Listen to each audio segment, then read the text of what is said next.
How's it going, everyone? College Lefty, and in this video I'm going to be showing you how to unlock 2 free diamond players, and these players are amazing for no money spent players in MLB The Show 20. So let's go ahead and hide the face cam. We'll talk a little bit about these cards and their attributes and why they are so good.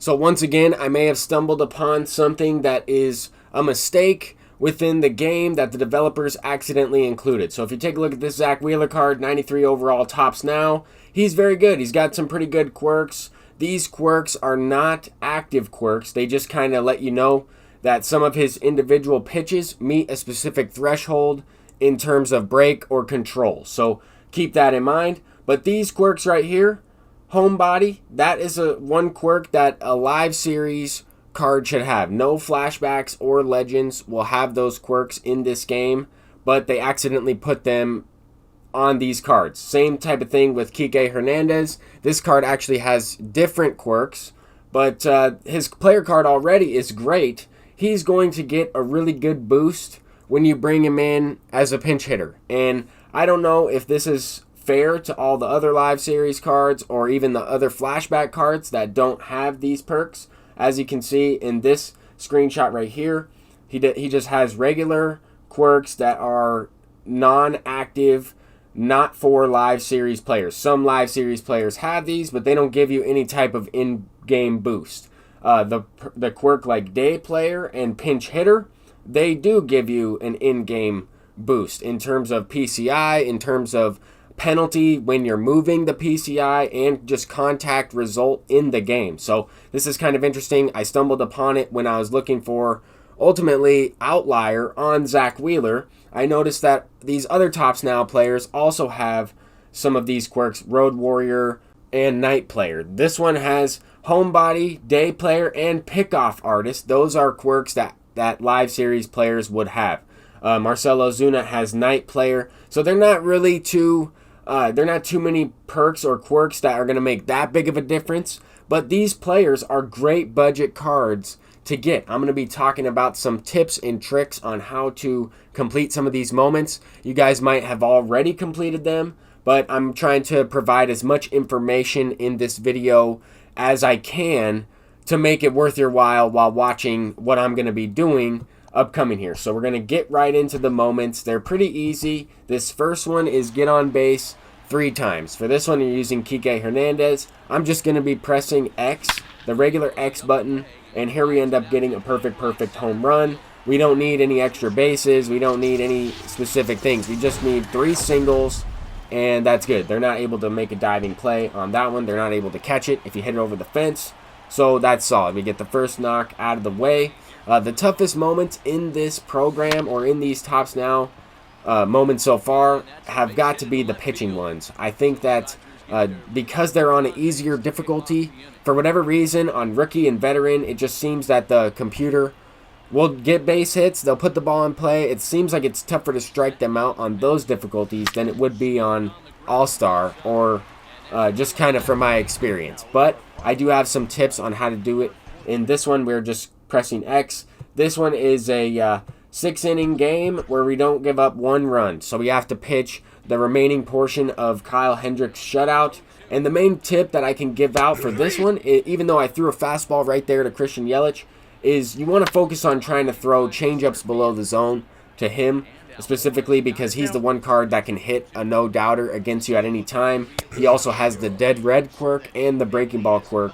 So those quirks will play a factor when you throw those pitches against the computer. You can sometimes get away with it a little bit more when you're playing an online opponent, but when you're playing the computer, you want to focus on throwing the changeup. And I have a better example here. Luckily, I threw that fastball and he took it.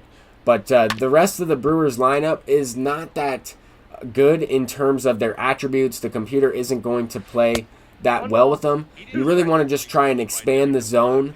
You want to try and get them to chase. I'm throwing a lot of breaking pitches. Here they hit one right back to me. Luckily, he makes the play. I still have the Road to the Show settings on that one, but we were able to get the last strikeout with Christian Yelich. The clip glitched out, but we did throw a changeup below the zone. That's probably the #1 tip I can give you. When doing those pitcher moments, look at the players' quirks. Not just Yelich, but some of the other players that you're facing. So that way you can understand how to attack them to their weak points on their player cards. Anyway, I think that the computer on the rookie difficulty with those quirks, depending on, you know, what your feedback is like, you want to try and get a lot of blinking good feedback as well when you're pitching. This one, these are the home run moments. You're just going to try and power swing. That's what I did here with Marcell Ozuna. Power swung and hit that one out. This very next one, I'm also just going to get into the other home run mission. You have G-Man Choi up, and I'm also just going to power swing once again. Right here, this guy throws it up and away. You can see the PCI kind of shrink as I'm swinging the bat.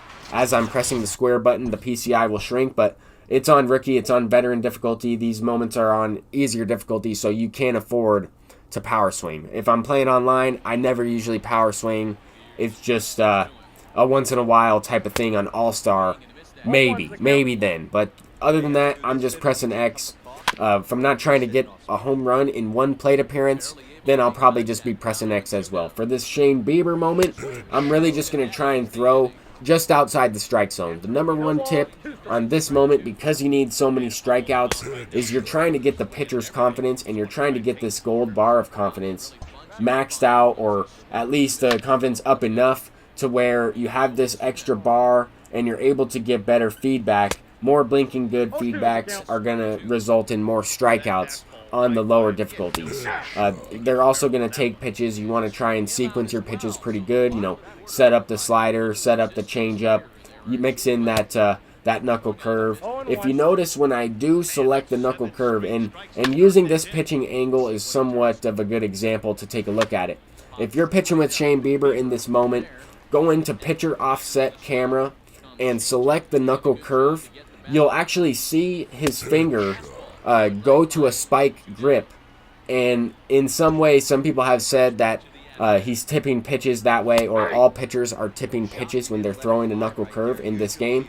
As you can see here, with the fastball, he just has the two-finger grip.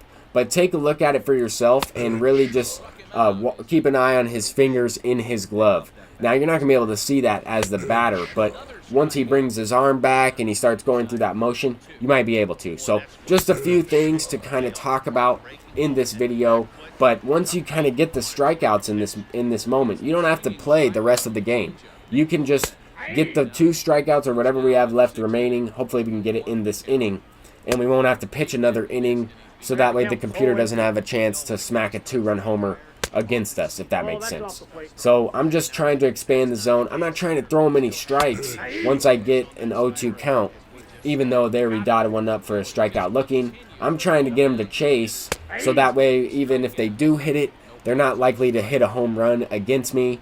You just never know when you're playing on these lower difficulties. I feel like I give up more runs and fail more of these types of missions on the lower difficulties rather than All-Star. If you have good pitcher out there and you're getting good feedback, you're going to be racking up the strikeouts. In this next one, you have to pitch 7 innings and only strike out 4. It's much easier, but once again, you want to focus on that confidence. You want to try and get as many of these strikeouts out of the way as you can right away. So that way you are building up that confidence. It's going to make it tougher for them to get base hits.